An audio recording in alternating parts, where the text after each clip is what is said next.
Welcome back दोस्तों। अभी तक हम लोग नागरिकता की चर्चा कर रहे थे, जो कि भाग 2 में 5 से लेकर के 12 5 से लेकर 11 अनुच्छेद तक, आर्टिकल 5 से लेकर 12 तक की चर्चा हम लोग अपने प्रीवियस वीडियो में कर चुके थे। हम नागरिकता में जो नागरिकता अधिनियम 1955 के द्वारा हमें नागरिकता प्राप्त हुई, विभाजन के पश्चात,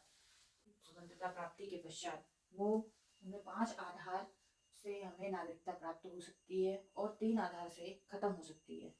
वो 5 आधार हैं: जन्म के आधार पर,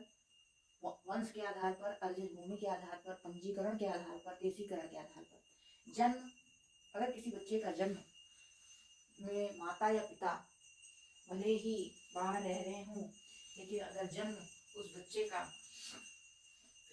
हिंदुस्तान में हुआ है तो जन्म के आधार पर उसे हमारे यहाँ से नागरिकता दी जाएगी, यदि उसके माता या पिता में से कोई भी एक भारतीय मूल का है। इसी प्रकार वंश के आधार पर, जैसे हम लोगों के दादा परदादा सब भारत में ही थे, तो उस आधार पर हमें वंश के आधार पर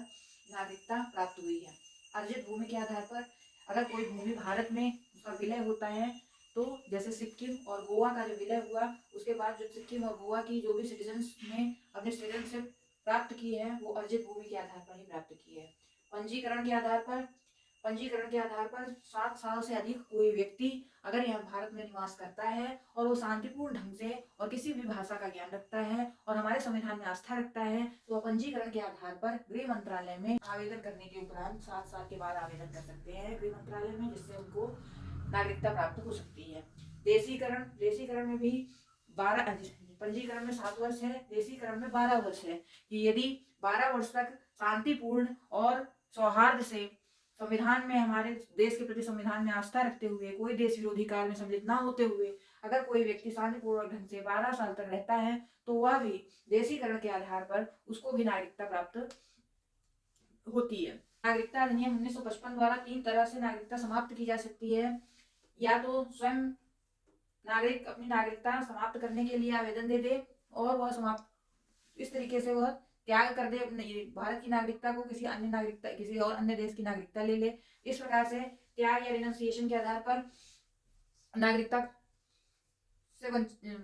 समाप्त की जा सकती है। समाप्ति में यह है कि अगर कोई व्यक्ति विदेश की नागरिकता ले लेता है, तो स्वयं भारत की नागरिकता समाप्त कर दी जाएगी। वंचन या डिप्रिवेशन